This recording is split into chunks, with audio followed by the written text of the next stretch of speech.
ಗಂಗಾವತಿ ನಗರದಲ್ಲಿರುವ ಭಾರತೀಯ ಜನತಾ ಪಕ್ಷದ ಕಾರ್ಯಾಲಯದಲ್ಲಿ 77ನೇ ಗಣರಾಜ್ಯೋತ್ಸವವನ್ನು ಸಡಗರ ಸಂಭ್ರಮದಿಂದ ಆಚರಿಸಲಾಯಿತು. ನಿಕಟಪೂರ್ವ ಶಾಸಕರಾಗಿರುವ ಶ್ರೀ ಪರನ್ನ ಮುನವಳ್ಳಿಯವರು ರಾಷ್ಟ್ರಧ್ವಜಾರೋಹಣವನ್ನು ನೆರವೇರಿಸಿ ಮಾತನಾಡಿದರು. ಬಿಜೆಪಿ ತಾಲೂಕು ಅಧ್ಯಕ್ಷರಾಗಿರುವ ಡಿಕೆ ಆಘೋಲಿ, ನಗರ ಅಧ್ಯಕ್ಷರಾಗಿರುವ ಚಂದ್ರಶೇಖರ್ ಹಿರೂರ್, ಪ್ರಮುಖ ನಾಯಕರುಗಳಾಗಿರುವ ಮನೋಹರ್ ಗೌಡ, ಚಿನ್ನಪ್ಪ ಮಳಗಿ, ವಕೀಲರು, ನಗರಸಭೆಯ ಸದಸ್ಯರುಗಳಾದ ಪರಶುರಾಮ್, ನವೀನ್ ಕುಮಾರ್, ಮಾಲಿ ಪಾಟೀಲ್, ನಗರಸಭೆಯ ಮಾಜಿ ಅಧ್ಯಕ್ಷರಾಗಿರುವ ಮೌಲಾ ಸಾಬ್, ಪ್ರಮುಖರಾದ ಹಕ್ಕಿ ಚಂದ್ರಶೇಖರ್, ಎಂಕಪ್ಪ ಕಟ್ಟಿಮಣಿ, ಶಿವಕುಮಾರ್ ಅರಕೇರಿ, ಮದನ್ ಕುಮಾರ್, ಮಂಜುನಾಥ್, ಸೋಮಸಾಗರ್, ರಘುರಾಮ್ ರೆಡ್ಡಿ, ವಿಜಯಲಕ್ಷ್ಮಿ ಹಿರೇಮಠ್ ಮತ್ತು ಭಾರತೀಯ ಜನತಾ ಪಕ್ಷದ ಕಾರ್ಯಕರ್ತರುಗಳು 77ನೇ ಗಣರಾಜ್ಯೋತ್ಸವ ಆಚರಣೆ ಕಾರ್ಯಕ್ರಮದಲ್ಲಿ ಪಾಲ್ಗೊಂಡಿದ್ದರು.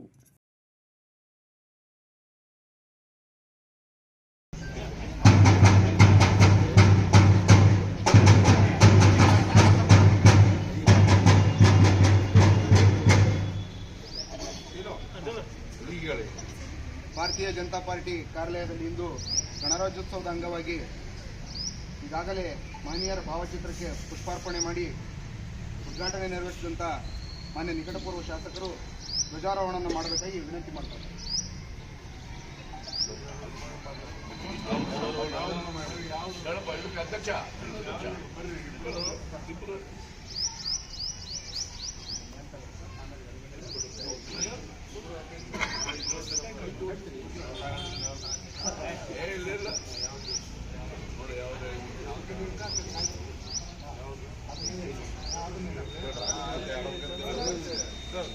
बोलो भारत माता की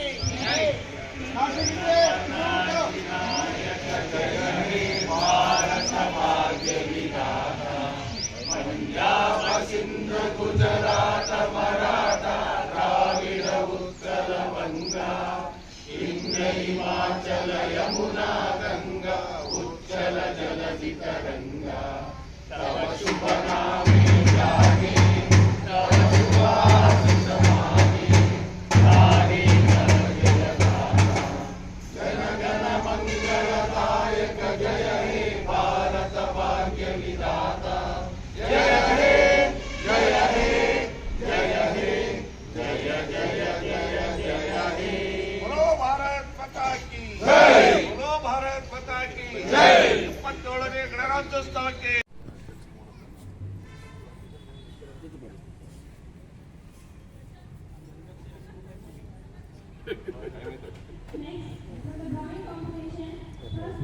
बोलो भारत माता की जय बोलो भारत माता की जय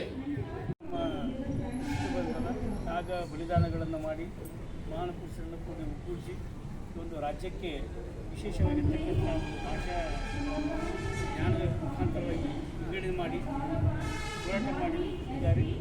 ಎಲ್ಲರ ಕೊಟ್ಟಿರ್ತಕ್ಕಂಥ ಈ ಒಂದು ಕೀರ್ತಿ ಕಲಿಸಿದನ್ನೆಲ್ಲ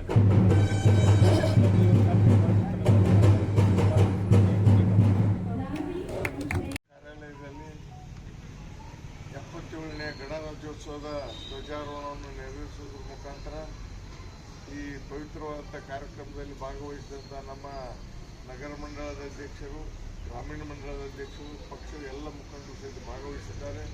ನಿಜವಾಗಿಯೂ ಸಹಿತ ಇವತ್ತು ಒಂದು ಪವಿತ್ರವಾದಂಥ ದಿನ ನಮಗೆ.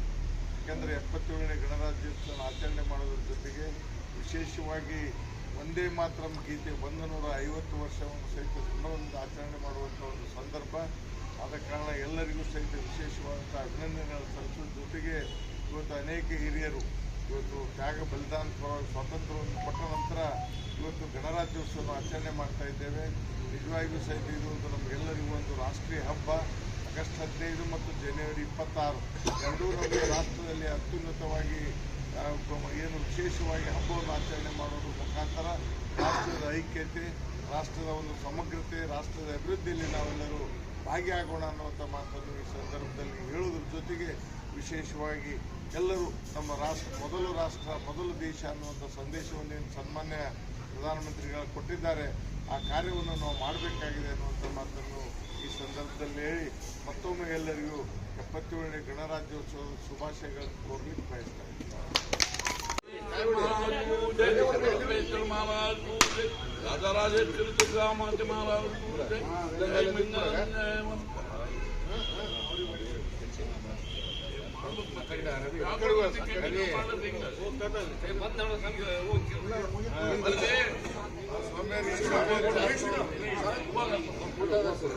ಆಮೇಲೆ ಹೂವು ಕೊಡ್ರಿ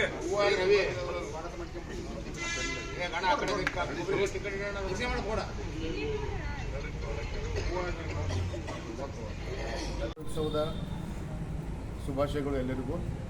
ಈ ಒಂದು ಗಣರಾಜ್ಯೋತ್ಸವಕ್ಕೆ ಆಗಮಿಸಿರುವಂತಹ ಎಲ್ಲ ನನ್ನ ಹಿರಿಯರಿಗೆ ಹಾಗೂ ನನ್ನ ಪಕ್ಷದ ಮುಖಂಡರಿಗೆ ಸಹೋದರರಿಗೆ ಶುಭಾಶಯಗಳನ್ನು ತಿಳಿಸ್ತಾ, ಗಣರಾಜ್ಯೋತ್ಸವ ನಾವೇನು ಇವತ್ತು ಧ್ವಜಾರೋಹಣ ಮಾಡಿದ್ದೀವಿ, ಇದರಿಂದ ಸಾಕಷ್ಟು ಹಿರಿಯರ ತ್ಯಾಗ ಬಲಿದಾನಗಳು ಇದ್ದಾವೆ. ಜೊತೆಗೆ ನಮ್ಮ ಒಂದು ತ್ಯಾಗವು ಕೂಡ ಈ ದೇಶಕ್ಕೆ ಏನಾದರೂ ದೇಶಕ್ಕೆ ಒಳ್ಳೆಯದನ್ನು ಮಾಡುವ ಕೆಲಸದಲ್ಲಿ ಆಗಬೇಕಂತ ಹೇಳ್ತಾ ಎಲ್ಲರಿಗೂ ಧನ್ಯವಾದ.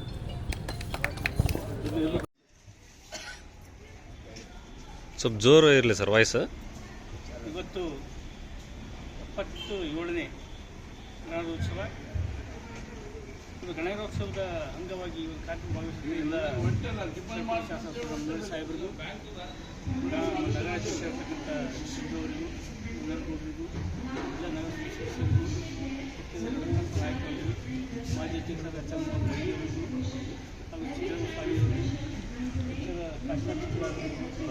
ಕಾಶ್ಮೀರ ಎಲ್ಲ ನನ್ನ ಎಲ್ಲ ಕಾರ್ಯಕರ್ತರು ಒಂದು ಕಾರ್ಯಕ್ರಮದ ಆಹ್ವಾನ ಮಾಡಿಕೊಂಡು ಈ ಒಂದು ವಿಶಿಷ್ಟವಾದ ಗಣೋತ್ಸವ ಬಹುಶಃ ಸಾಗಿ ಹೇಳಿದಂಗೆ ಕೇವಲ ನಮ್ಮ ಬಂದರ ತ್ಯಾಗ ಬಲಿದಾನಗಳನ್ನು ಮಾಡಿ ಮಹಾನ್ ಪುರುಷರೆಲ್ಲ ಕೂಡಿ ಒಗ್ಗೂಡಿಸಿ ಈ ಒಂದು ರಾಜ್ಯಕ್ಕೆ ವಿಶೇಷವಾಗಿರ್ತಕ್ಕಂಥ ಒಂದು ಭಾಷಾ ಜ್ಞಾನದ ಮುಖಾಂತರವಾಗಿ ವಿಂಗಡಣೆ ಮಾಡಿ ಹೋರಾಟ ಮಾಡಿದ್ದಾರೆ.